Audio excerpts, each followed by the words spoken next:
قرآن پاک اللہ تعالیٰ کی آخری کتاب ہے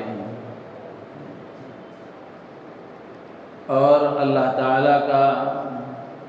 وہ لازوال اور بے مثال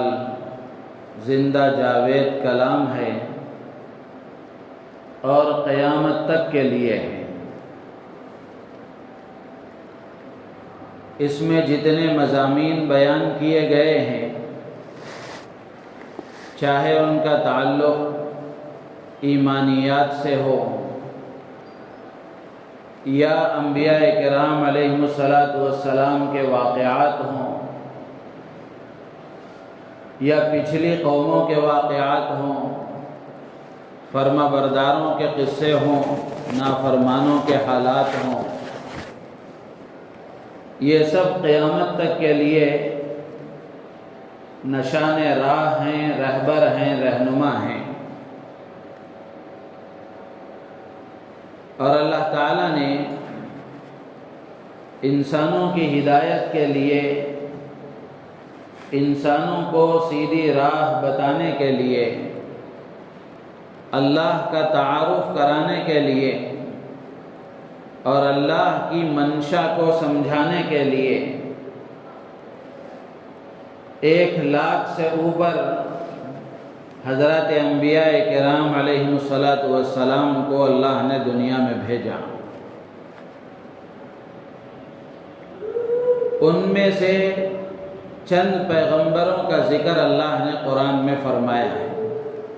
اور بہت سارے پیغمبر وہ ہیں جن کا قرآن میں تذکرہ نہیں ہے۔ قرآن میں خود اللہ نے اس کو بیان فرمایا کہ منہم من قصصنا علیک ومنہم من لم نقصص علیک، کہ نبی جی کچھ پیغمبر ہیں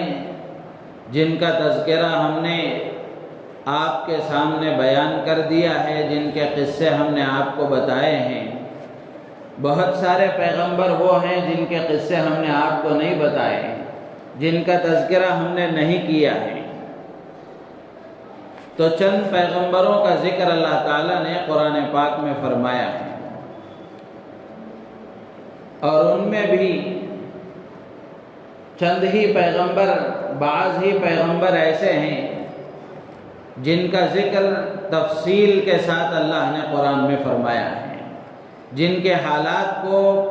تفصیل کے ساتھ اللہ نے بیان فرمایا ہے۔ جن انبیاء کرام علیہم السلام کا تذکرہ اللہ تعالیٰ نے تفصیل کے ساتھ قرآن میں بیان فرمایا ہے، تو اس سے اس بات کی طرف اشارہ ہے، یا وہ تفصیلی تذکرہ اس بات کی علامت ہے کہ امت محمدیہ کے لیے، قرآن پر ایمان رکھنے والوں کے لیے، قرآن کے ماننے والوں کے لیے، قرآن پڑھنے والوں کے لیے، قرآن سمجھنے والوں کے لیے اور قرآن پر ایمان رکھنے والوں کے لیے ان انبیاء کرام علیہم السلام کے تذکرے میں عبرت اور نصیحت کے بہت سارے پہلو ہیں۔ انہی انبیاء کرام علیہم السلام میں سے ایک جلیل القدر پیغمبر حضرت ابراہیم علیہ السلام بھی ہیں، جن کا ذکر اللہ تعالیٰ نے بڑی تفصیل کے ساتھ بیان فرمایا۔ اور حضرت ابراہیم علیہ السلام وہ جلیل القدر پیغمبر، وہ عظیم الشان ہستی ہیں جن کے بارے میں قرآن پاک میں اللہ تبارک و تعالیٰ نے ارشاد فرمایا کہ قد کانت لکم اسوۃ حسنۃ فی ابراہیم والذین معہ، کہ ابراہیم علیہ السلام تمہارے لیے نمونہ ہیں، بہترین اسوہ ہیں، بہترین نمونہ ہیں۔ قرآن پاک میں 2 ہی پیغمبروں کے لیے یہ بات عرض کی گئی، اور 2 ہی پیغمبروں کے لیے اللہ تبارک و تعالیٰ نے فرمایا کہ یہ تمہارے لیے اسوہ ہیں اور نمونہ ہیں۔ ایک ہم سب کے محسن آقا امام الانبیاء حضرت محمد رسول اللہ صلی اللہ تعالی علیہ وسلم کے بارے میں قرآن پاک میں اللہ تبارک و تعالی نے ارشاد فرمایا لقد کان لکم فی رسول اللہ اسوۃ حسنہ کہ نبی تمہارے لیے بہترین نمونہ ہے. نبی کی زندگی، نبی کے رات و دن، نبی کے اجتماعی اور انفرادی حالات، یہ سب تمہارے لیے بہترین نمونہ ہیں. تو جو بات اللہ تعالیٰ نے امام الانبیاء حضرت محمد رسول اللہ صلی اللہ تعالی علیہ وسلم کے بارے میں ارشاد فرمائی کہ نبی تمہارے لیے نمونہ ہیں، بہترین اسوہ ہیں، یہی بات اللہ تبارک و تعالی نے حضرت ابراہیم علیہ السلام کے بارے میں بھی ذکر فرمائی کہ ابراہیم علیہ السلام کی زندگی تمہارے لیے نمونہ ہے، تمہارے لیے بہترین نمونہ ہے، اسوہ ہے. تو ہم اس سے اندازہ لگا سکتے ہیں کہ اللہ تبارک و تعالی نے حضرت ابراہیم علیہ السلام کو بطور خاص امت محمدیہ کے لیے اسوہ اور نمونہ قرار دے کر اللہ تبارک و تعالی نے گویا اس بات کی طرف اشارہ فرمایا کہ قیامت تک آنے والے انسانوں کے لیے اور قرآن پڑھنے والے، قرآن سمجھنے والے، قرآن پر ایمان رکھنے والے مسلمانوں پر آئندہ جو حالات آئیں گے، مستقبل میں مسلمان جن حالات سے دوچار ہوں گے، ان حالات میں حضرت ابراہیم علیہ السلام کی زندگی یہ تمہارے لیے بہترین نمونہ ہوگی. حضرت ابراہیم علیہ السلام کے واقعات، حضرت ابراہیم علیہ السلام کے حالات، اس میں امت محمدیہ کے لیے، مسلمانوں کے لیے بہترین رہنمائی ملے گی اور یہ ایک رہنما کا درجہ آپ کی زندگی رکھے گی. اور اس بات کی طرف بھی گویا اللہ تبارک و تعالی نے حضرت ابراہیم علیہ السلام کو اسوہ اور نمونہ قرار دے کر اشارہ فرما دیا کہ جو مسلمان حضرت ابراہیم علیہ السلام کی زندگی سے رہبری حاصل کرے گا، ان حالات میں ان کے واقعات سے سبق لے گا، وہ کامیابی کی منزلوں کو چھو لے گا، وہ کامیابیوں سے ہمکنار ہو جائے گا. تو اس لیے میرے عزیز و دوست بزرگوں، یہ عید الاضحیٰ اور قربانی کے ایام جب آتے ہیں تو حضرت ابراہیم علیہ السلام کی یاد تازہ ہو جاتی ہے، ان کی قربانیوں کی یاد تازہ ہو جاتی ہے، اور ان کی وفادار اور وفاشعار بیوی حضرت حاجرہ علیہ السلام کی یاد تازہ ہوتی ہے، اور ان کے فرمانبردار ہونہار بیٹے حضرت اسماعیل علیہ السلام کی اس پورے گھرانے کی یاد تازہ ہو جاتی ہے. اور اللہ تبارک و تعالی نے ان کی اداؤں کو قیامت تک کے لیے مسلمانوں کی عبادت بنا دیا. چاہے حج پر جانے والے حجاج کرام ہوں یا پھر اپنے مقام پر رہ کر قربانی انجام دینے والے صاحب نصاب مسلمان ہوں، ہر ایک کے لیے ان تمام چیزوں میں حضرت ابراہیم علیہ السلام اور ان کے مبارک خاندان کی قربانیوں کے وہ سارے اعمال یادگار ہیں، وہ سارے اعمال یادگار ہیں. تو اس سے اندازہ لگائیں کہ حضرت ابراہیم علیہ السلام کی زندگی یہ ہم سب کے لیے نمونہ ہے. قربانی کا موقع صرف جانور کو ذبح کر کے گوشت کھا لینے کا نام نہیں ہے، بلکہ قربانی کا یہ موقع ہمیں حضرت ابراہیم علیہ السلام کی زندگی سے سبق حاصل کرنے کا پیغام دیتا ہے. اور یہ قربانی اور یہ عید الاضحیٰ یہ پیغام دیتی ہے آ کر کے کہ اے مسلمانوں، حضرت ابراہیم علیہ السلام کی زندگی سے سبق حاصل کرو، اس خاندان کی قربانی سے عبرت حاصل کرو. تو میرے عزیز و دوست بزرگوں، آج حضرت ابراہیم علیہ السلام کی زندگی سے اور عید الاضحیٰ کے پیغام کے طور پر دو باتیں آپ کے سامنے عرض کی جائیں گی، اور یہ دو باتیں وہ ہیں جو اس وقت ملک کے حالات جو چل رہے ہیں ان حالات سے مطابقت رکھنے والی ہیں. اس لیے ان باتوں کو دل کے کانوں سے سنیں اور غور سے سن کر ان باتوں کو اچھی طرح اپنے دل و دماغ میں بٹھا کر اپنے گھروں میں، اپنے دوستوں کے درمیان میں، معاشرے میں اس کا مذاکرہ ہو اور معاشرے میں یہ باتیں رائج ہوں، تاکہ مسلمان حضرت ابراہیم علیہ السلام کی زندگی سے سبق حاصل کرنے والے بنے، ان کی زندگی سے نصیحت حاصل کرنے والے بنے۔ تو جیسے میں نے عرض کیا کہ قرآن پاک میں اللہ تبارک و تعالیٰ نے حضرت ابراہیم علیہ السلام کو نمونہ قرار دے کر اس بات کی طرف گویا اشارہ فرمایا کہ امت محمدیہ پر اور نبی کے ماننے والوں پر، قرآن کے ماننے والوں پر آگے جو حالات آنے والے ہیں اور آئیں گے، ان حالات میں حضرت ابراہیم علیہ السلام کی زندگی ایک رہنما کا درجہ رکھے گی، اور جو ان حالات میں حضرت ابراہیم علیہ السلام کی زندگی سے رہبری حاصل کریں گے وہ کامیاب ہوں گے، جیسے حضرت ابراہیم علیہ السلام کامیاب ہو گئے۔ اب حضرت ابراہیم علیہ السلام کی زندگی کو ہم دیکھیں کہ حضرت ابراہیم علیہ السلام پر سب سے پہلے کیا حالات پیش آئے۔ آج جو حالات ہیں، اس وقت ملک کے جو حالات ہیں، آج کے حالات بھی حضرت ابراہیم علیہ السلام کے دور کے حالات سے ملتے جلتے ہیں، بالکل مماثلت رکھتے ہیں، بہت زیادہ آپس میں ان کا گہرا تعلق ہے۔ آج مسلمانوں سے پوری دنیا میں آج مسلمانوں سے مطالبہ یہ ہے، اور پوری دنیا چاہتی ہے مسلمانوں سے کہ مسلمان اللہ کے احکامات کو چھوڑ کر نبی رحمت صلی اللہ تعالی علیہ وسلم کی تعلیمات کو چھوڑ کر قومی روایات پر عمل کریں، اور عالمی سطح پر مسلمانوں پر یہ دباؤ بنایا جا رہا ہے کہ وہ فطرت سے بغاوت کر کے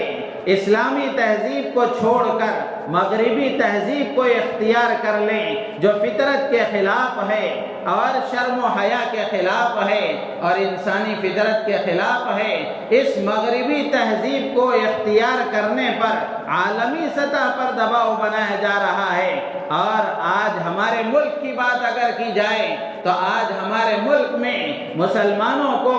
شرک سے مانوس کرنے کی کوششیں کی جا رہی ہیں، الگ الگ طریقے سے تعلیمی اداروں میں مشرکانہ اسباق پڑھا کر کے اور شرکیہ تقریبات میں اور شرکیہ پروگرامز میں شرکت کی ترغیب دے کر کے اور مشرکانہ رسم و رواج کو بڑھا چڑھا کر کے اور مشرکانہ نعروں کے ذریعے سے آج مسلمانوں کو شرک سے مانوس کرنے کی کوشش کی جا رہی ہے۔ حضرت ابراہیم علیہ السلام کی زندگی کو ہم دیکھیں، حضرت ابراہیم علیہ السلام نے جس گھرانے میں آنکھیں کھولی تھیں، آپ جس گھرانے میں پیدا ہوئے تھے، وہاں بھی شرک کا ماحول تھا، مشرکانہ رسم و رواج تھے۔ حضرت ابراہیم علیہ السلام کی آزمائش بھی یہیں سے شروع ہوئی کہ عراق کا جو ماحول تھا، وہ عراق کا معاشرہ یہ چاہتا تھا اور عراق میں بسنے والے یہ چاہتے تھے کہ حضرت ابراہیم علیہ السلام بھی اس مشرکانہ طریقہ زندگی کو اختیار کر لیں جس میں سورج کی پوجا کی جاتی تھی، ستاروں کی پوجا کی جاتی تھی، چاند کی پوجا کی جاتی تھی، اور اس سے آگے بڑھ کر بہت ساری چیزوں کی پوجا کی جاتی تھی۔ حضرت ابراہیم علیہ السلام نے جب اس معاشرے میں آنکھیں کھولی، دیکھا تو خدا کی تلاش میں اور اللہ کو پانے میں حضرت ابراہیم علیہ السلام نے ستارے کو دیکھا کہ ستارہ چمک رہا ہے، دمک رہا ہے، روشنی پھیلا رہا ہے، تو حضرت ابراہیم علیہ السلام کے دل میں یہ بات آئی کہ ہاں، ہو سکتا ہے یہ میرا خدا ہے، یہ میرا خدا ہے۔ لیکن رات گزر گئی، جیسے ہی صبح ہوئی تو دیکھا ستارے غائب ہو گئے، ستارے غائب ہو گئے۔ حضرت ابراہیم علیہ السلام کے دل سے آواز آئی، جو غائب ہو جائے وہ خدا کیسے ہو سکتا ہے؟ تو حضرت ابراہیم علیہ السلام نے فرمایا کہ ستارے خدا نہیں ہو سکتے۔ پھر اس کے بعد میں رات ہوئی، چاند نکلا، چاند نظر آیا، تو حضرت ابراہیم علیہ السلام نے دیکھا کہ چاند ستاروں سے بڑا ہے، اس کی روشنی اس سے زیادہ ہے۔ تو حضرت ابراہیم علیہ السلام نے کہا کہ ہاں یہ میرا خدا ہے، یہ میرا خدا ہے۔ قرآن میں اللہ نے یہ سارا نقشہ کھینچا ہے، یہ سارا مضمون اللہ نے قرآن میں بیان فرمایا ہے۔ فَلَمَّا رَأَى الْقَمَرَ بَازِغًا قَالَ هَذَا رَبِّي، جب حضرت ابراہیم علیہ السلام نے چاند کو دیکھا تو کہا یہ میرا رب ہے۔ لیکن رات گزر گئی، صبح ہوئی تو دیکھا کہ چاند بھی غائب، چاند کی روشنی بھی ختم ہو گئی۔ حضرت ابراہیم علیہ السلام کے دل نے آواز دی، جس کی روشنی ختم ہو جائے وہ ابراہیم کا خدا کیسے ہو سکتا ہے؟ حضرت ابراہیم علیہ السلام نے فرمایا کہ یہ بھی میرا خدا نہیں ہے۔ پھر اس کے بعد صبح ہوئی، سورج نکلا اور سورج کی شعاعیں نکلی تو حضرت ابراہیم علیہ السلام نے دیکھا کہ یہ ستاروں سے بھی بڑا ہے، چاند سے بھی بڑا ہے، اس کی روشنی ان سے بھی زیادہ ہے، ہو نہ ہو یہ خدا ہو سکتا ہے۔ فَلَمَّا رَأَى الشَّمْسَ بَازِغَةً قَالَ هَذَا رَبِّي هَذَا أَكْبَرُ، حضرت ابراہیم علیہ السلام نے فرمایا کہ یہ ان دونوں سے بڑا ہے۔ لیکن جب دیکھا کہ سورج بھی غروب ہو گیا تو حضرت ابراہیم علیہ السلام کے دل نے اندر سے گواہی دی اور اندر سے دل کی آواز یہ آئی۔ حضرت ابراہیم علیہ السلام کی دل کی آواز یہ تھی کہ یہ سورج بھی خدا نہیں ہو سکتا۔ پھر اس کے بعد دل سے یہ آواز آئی، حضرت ابراہیم نے کہا انی وجہت وجہی للذی فطر السماوات والارض حنیفا وما انا من المشرکین، میں متوجہ ہوتا ہوں اس پروردگار عالم کی طرف جس نے آسمانوں کو بنایا، زمین کو بنایا، میں تنہا خالق کائنات کی طرف متوجہ ہوتا ہوں اور میں شرک کرنے والوں میں سے نہیں ہوں۔ میرے عزیز و دوست بزرگوں، آج کا دور شرک سے مانوس کرنے کی ہر جگہ، ہر سطح پر، ہر طرح سے، ہر موقع پر کوششیں کی جا رہی ہیں۔ آج حضرت ابراہیم علیہ السلام کی زندگی کا یہ پیغام ہے اور یہ عید الاضحیٰ کا موقع اور قربانی کے ایام آ کر مسلمانوں کو یہ بتاتے ہیں اور یہ سبق پڑھاتے ہیں اور یہ یاد دلاتے ہیں کہ مسلمانوں کو عقیدہ توحید پر مضبوطی سے ثابت قدم رہنا چاہیے، کہ مسلمان سب کچھ چھوڑ سکتا ہے، سب کچھ قربان کر سکتا ہے، لیکن اپنے ایمان کا سودا نہیں کر سکتا، چاہے حالات جیسے ہو جائیں، چاہے حالات جیسے ہو جائیں، جان کی بازی لگانی پڑے جان دے دیں گے لیکن ایمان کا سودا نہیں کریں گے۔ حضرت ابراہیم علیہ السلام کی زندگی سے یہ پیغام ہمیں ملتا ہے کہ حضرت ابراہیم علیہ السلام کے سامنے جب یہ پیشکش ہوئی کہ حضرت ابراہیم علیہ السلام بھی اس مشرکانہ طریقے زندگی کو اختیار کر لیں تو حضرت ابراہیم علیہ السلام نے اس کو قبول نہیں کیا، بلکہ پوری قوت کے ساتھ اور پورے دلائل کے ساتھ حضرت ابراہیم علیہ السلام نے ان کا مقابلہ کیا اور اس مشرکانہ طریقے زندگی کا انکار کر دیا۔ اس کے نتیجے میں رد عمل کیا ہوا؟ اس کے نتیجے میں رد عمل یہ ہوا کہ حضرت ابراہیم علیہ السلام کو جلانے کی کوشش ہوئی، آگ تیار کی گئی، اللہ تبارک و تعالی نے مدد فرمائی، اللہ نے اپنی قدرت سے اس آگ کو جو اتنی بھیانک آگ تھی کہ اس کے اوپر آسمانوں پر سے اڑنے والا پرندہ بھی جل کر نیچے گر جاتا تھا، جب حضرت ابراہیم علیہ السلام کو اس آگ میں ڈالا گیا، اللہ تبارک و تعالی نے اس کو گلستان بنا دیا، باغ بنا دیا۔ یا نار کونی بردا وسلاما علی ابراہیم، قرآن بیان کرتا ہے اللہ نے آگ سے فرمایا کہ اے آگ تو میرے ابراہیم کے لیے ٹھنڈی ہو جا اور سلامتی والی ہو جا، اللہ نے مدد فرمائی۔ جب دیکھا باطل طاقتوں نے کہ یہ منصوبہ بھی فیل ہو گیا تو پھر اس کے بعد حضرت ابراہیم علیہ السلام کو ملک بدر کرنے پر مجبور کیا گیا، وطن چھوڑنے پر مجبور کیا گیا، حضرت ابراہیم علیہ السلام کو عراق چھوڑنے پر مجبور کیا گیا۔ میرے عزیز و دوست بزرگوں، حضرت ابراہیم علیہ السلام نے اس کو بھی برداشت کر لیا، حتیٰ کہ اس سے آگے بڑھ کر یہ تو قوم کی طرف سے باتیں تھیں، پھر اس کے بعد خود حضرت ابراہیم علیہ السلام کا گھر آتم بت کدہ تھا، گھر میں آپ کا باپ آزر یہ خود بت بنانے والا تھا۔ جب اس نے دیکھا کہ ابراہیم توحید کی دعوت دے رہے ہیں اور توحید کی بات بتا رہے ہیں، تو باپ نے بھی دھمکی دیتے ہوئے کہا لَإِن لَّمْ تَنْتَهِ لَأَرْجُمَنَّكَ وَاهْجُرْنِي مَلِيًّا، باپ نے بھی کہا اگر ان باتوں سے تم باز نہیں آؤ گے تو پتھر مار مار کر کے تمہیں ہلاک کر دوں گا، سنسار کر دوں گا، لہذا تم یہاں سے چلے جاؤ۔ حضرت ابراہیم علیہ السلام نے یہ ساری تکلیفیں برداشت کی، لیکن عقیدہ توحید پر ثابت قدم رہے۔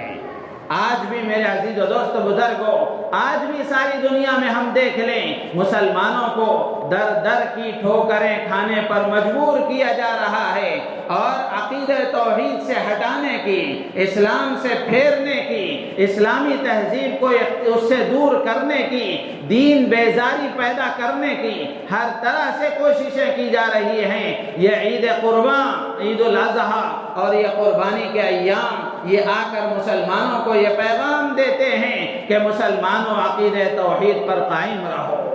عقیدہ توحید پر مضبوطی سے قائم رہو، چاہے حالات جیسے ہوں۔ میرے عزیز و دوست و بزرگوں، جس ملک میں ہم زندگی گزار رہے ہیں، اس ملک میں طرح طرح سے مشرکانہ رسم و رواج کو اور شرک سے مسلمانوں کو مانوس کرنے کی کوششیں کی جا رہی ہیں۔ تعلیمی اداروں میں ہم دیکھ لیں، نیو ایجوکیشن پالیسی کے ذریعے سے ہندوستان کی تہذیب کے نام پر شرک پڑھایا جا رہا ہے اور ہمارے بچوں کو شرک سکھایا جا رہا ہے۔ مثال کے طور پر میں آپ سے عرض کروں کہ یہ سوال کیا جاتا ہے، اور یہ سوال باقاعدہ سوال ناموں میں لکھا ہے کہ تمہارے اڑوس پڑوس میں، تمہارے محلے میں کتنے درخت ایسے ہیں جن کی پوجا کی جاتی ہے، اور تم کس درخت کی پوجا کرتے ہو؟ اب ظاہر سی بات ہے مسلمان بچہ اس کا کیا جواب دے گا؟ اور یہ وہ سوال ہے جس سوال کا جواب لکھنے پر اسے 25 مارکس ملیں گے، اگر وہ نہیں لکھے گا تو ناکام ہو جائے گا۔ میرے عزیز و دوست بزرگوں، ایسے حالات پیدا کرنے کی کوششیں ہو رہی ہیں، اور ہمیں ہماری نسلوں کو، ہمارے آنے والی نسلوں کو اسلام سے پھیرنے کی اور شرک میں ڈبو کر ان کو شرک میں مبتلا کرنے کی ہر طرح سے کوششیں کی جا رہی ہیں۔ تو حضرت ابراہیم علیہ السلام کی زندگی کا عید الاضحیٰ کا یہ پہلا پیغام ہے کہ مسلمانوں عقیدہ توحید پر قائم رہو، ثابت قدم رہو، استقامت کے ساتھ اللہ کی وحدانیت کا اعلان کرو۔ دوسرے مذاہب والے وہ جو مانے وہ مانے، ان کو اختیار ہے، ہمیں اس سے کوئی لینا دینا نہیں ہے، ہم کسی کے مذہب کو چھیڑیں گے نہیں اور ہمیں کوئی چھیڑے نہیں، ہم اپنے مذہب پر مضبوطی سے قائم رہیں، اس لیے کہ جس ملک میں ہم زندگی گزار رہے ہیں یہ ملک کے قانون کے تحت چلنے والا ملک ہے، اور ملک کے قانون نے ہر مذہب کے ماننے والے کو اپنے مذہب کے مطابق زندگی گزارنے کی آزادی دی ہے۔ تو اس لیے ضرورت ہے اس بات کی کہ مسلمان اللہ کی وحدانیت پر قائم رہیں، عقیدہ توحید پر قائم رہیں، چاہے حالات جیسے پیدا کیے جائیں۔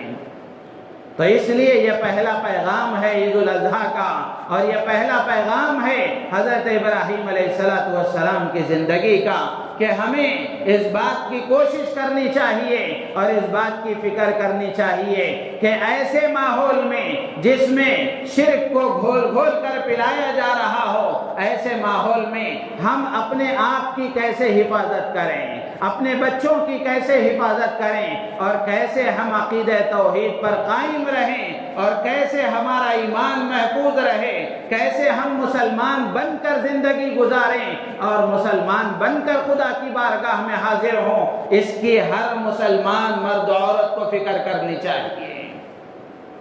جس دور سے ہم گزر رہے ہیں، اس دور میں سب سے زیادہ بڑا اہم اور سنگین مسئلہ مسلمانوں کے سامنے وہ ایمان کی حفاظت کا ہے۔